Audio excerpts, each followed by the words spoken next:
Salut à tous, ici Chaz, j'espère que vous allez bien. Aujourd'hui on se retrouve pour une nouvelle vidéo, ça fait longtemps, sur Supremacy. Et aujourd'hui on va parler des maps 500, et plus particulièrement du début. Je vois beaucoup de gens qui me posent la question et qui se demandent comment on survit au premier jour d'une 500. Parce que à chaque fois c'est le carnage, parce qu'il y a 500 joueurs je crois au bout d'une semaine, il y a quasiment la moitié, voire plus, des gens qui ont perdu, qui sont morts. Et aujourd'hui, je vais vous donner mes astuces pour pouvoir survivre le plus longtemps possible et pouvoir continuer la game. Alors tout d'abord, ça commence par le choix du pays. Donc moi j'ai pris mon pays de 500 préféré qui est le Kerman du Sud. Donc il est situé ici. Et c'est un pays que j'ai découvert par hasard un jour en commençant une partie. Et pour moi, il est vraiment incroyable. Déjà par sa position, donc déjà c'est un pays qui est borné à de la mer. Donc le Kerman, c'est les 1, 2, 3, 4, 5, 6, 7, 8. C'est celui-là. Donc avec déjà double blé et double bois, ce qui est pour moi le meilleur combo. Avec une IA, je crois qu'il y avait une IA ici. Shagai de ce côté-là. Et ici, Farce de l'autre côté, avec le Kerman du Nord, du coup, au-dessus. Bien sûr, c'est un bon pays parce que déjà, il y a ces provinces-là, plus littoral, donc tu peux libérer des troupes. Ici, il y a une IA, donc tu peux encore plus libérer de troupes. Et au nord, on a des provinces qui sont très intéressantes, avec donc une double fer, et ici, une double charbon. Donc c'est vraiment un super bon pays car dès le début, si tu prends les deux, tu seras déjà hyper bon en matériaux. Donc là, je suis à 10 000, 11 000 en minerai de fer, ce qui est vraiment incroyable. Du coup, ça m'a permis de spammer les véhicules blindés. Là, au total, je dois en avoir... Ouais, tu vois, j'en ai 8, 12 cavaleries. Donc voilà.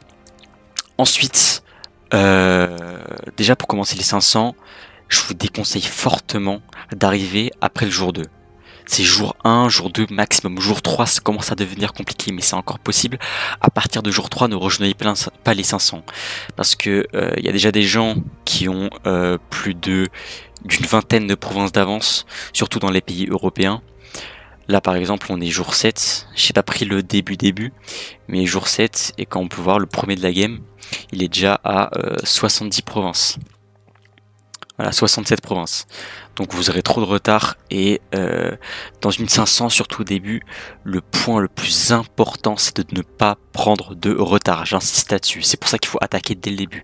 Et en plus quand vous rejoignez direct le jour 1, surtout quand vous rejoignez dans les territoires un peu reculés, pas très populaires, genre l'Asie, l'Afrique, pas l'Europe, l'Asie, l'Afrique, c'est que la plupart du temps, les gens vont pas rejoindre directement, vous aurez que des pays IA autour de vous, donc vous pourrez vous faire plaisir. C'est pour ça que moi j'étais un peu en retard, je crois que j'ai rejoint vers la fin, milieu du jour 1, du coup j'avais déjà des gens autour de moi, bon c'était pas trop dérangeant, j'ai pu prendre le Kerman du Nord directement. C'est pour ça que je vous invite, surtout si vous êtes débutant dans les parties 500, à éviter l'Europe, et surtout la France. Mais l'Europe en général, donc je parle de Espagne, Norvège, pays scandinaves, Europe centrale et Angleterre. Parce que c'est des pays avec beaucoup de joueurs actifs, avec des provinces très rapprochées, et en général, c'est là où il y a le plus de carnage, c'est là où il y a le plus de morts, et en fait il y a trop de bordel. Juste là, regardez par rapport à l'Asie, il y a beaucoup d'IA, même si les provinces sont un peu plus grandes, franchement vous allez faire une game beaucoup plus simple et vous allez survivre beaucoup plus longtemps en tout cas qu'en Europe. Parce que bon, on voit déjà, les provinces sont petites et ça permet de progresser rapidement. Ils ont 28 provinces et tout. Parce qu'il y a une grosse COA aussi européenne, enfin en tout cas française. Mais en tout cas si vous commencez, vraiment évitez l'Europe. Surtout si vous venez en solo. Ensuite, aussi une erreur que je vois beaucoup, c'est des gens qui rejoignent des coalitions trop rapidement. Là, à mon goût, j'ai trop d'alliés autour de moi. Bon, les deux là, je fais juste un partage de cartes, même si lui, je pense que il va pas tarder à passer à AFK. Mais en gros, au-dessus, c'est pas une quoi trop dérangeante. Genre lui il va faire son terrain, son bout de chemin au nord, et lui il va venir avec moi de son côté. On va pouvoir progresser ensemble. Moi je resterai au sud, lui il partira au nord. Ça me convient très bien, c'est ce que je veux. Mais je vous déconseille de rejoindre des coalitions directement au jour 1 parce que ça va vous fermer beaucoup de possibilités dès le début.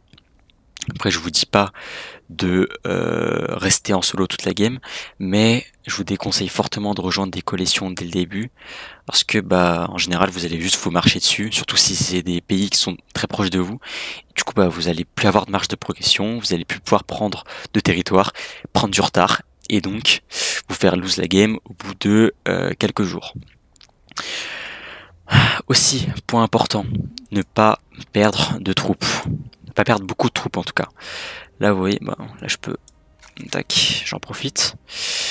Au début, les 500, le point principal, l'objectif principal, c'est d'avancer le plus rapidement possible et donc d'éviter de perdre des troupes. Parce que si vous perdez trop de troupes, bah vous pourrez plus avancer, vous aurez plus assez de troupes pour soutenir vos offensives et donc prendre du retard. Ce que je vous conseille, c'est d'attaquer. Ça, c'est les stratégies de base de l'attaque sur Suprématie, mais je peux vous les rappeler rapidement si vous voulez. Si vous en avez besoin, je vous ferai une vidéo complètement dédiée à ce sujet-là, aux offensives et attaques de base, mais je vais vous les rappeler.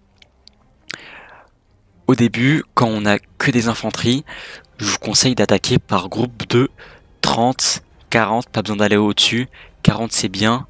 30 c'est un peu moins bien, mais ça fait quand même le taf. Ça vous permettra d'avoir un ratio de 10 morts pour 2-3 morts en moyenne.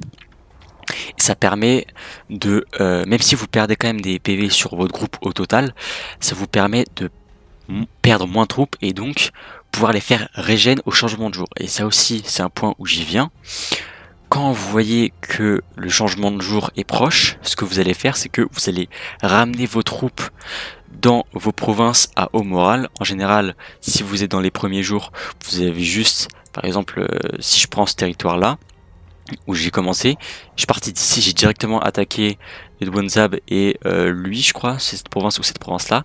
Et quand j'ai fini, au lieu de continuer avec mes troupes qui sont à peu près midlife, je les ai ramenées dans mes provinces qui étaient à genre 70-80% de morale.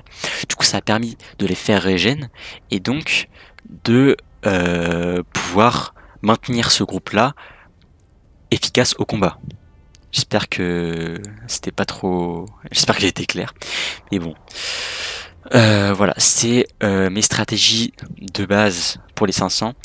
J'ai préféré me concentrer vraiment sur les parties 500 parce que je pourrais vous rappeler les stratégies de base du début de partie qui sont similaires à toutes les maps, donc atelier, VB, tout ça. Mais bon, là j'ai pris mon exemple de Carman du Sud, donc je vous invite à faire de même pour vos propres pays. Bien sûr, chaque situation est différente. Si vous prenez un pays central, ce sera pas du tout la même situation parce qu'il faudra garder quelques infanteries pour protéger vos frontières. Mais voilà, j'espère que j'ai été clair, j'espère que cette vidéo vous a plu. Si vous avez des questions, n'hésitez pas à les poser dans les commentaires. Je ferai mon maximum pour pouvoir y répondre. Et je vous dis à la prochaine pour une prochaine vidéo. A plus les gars.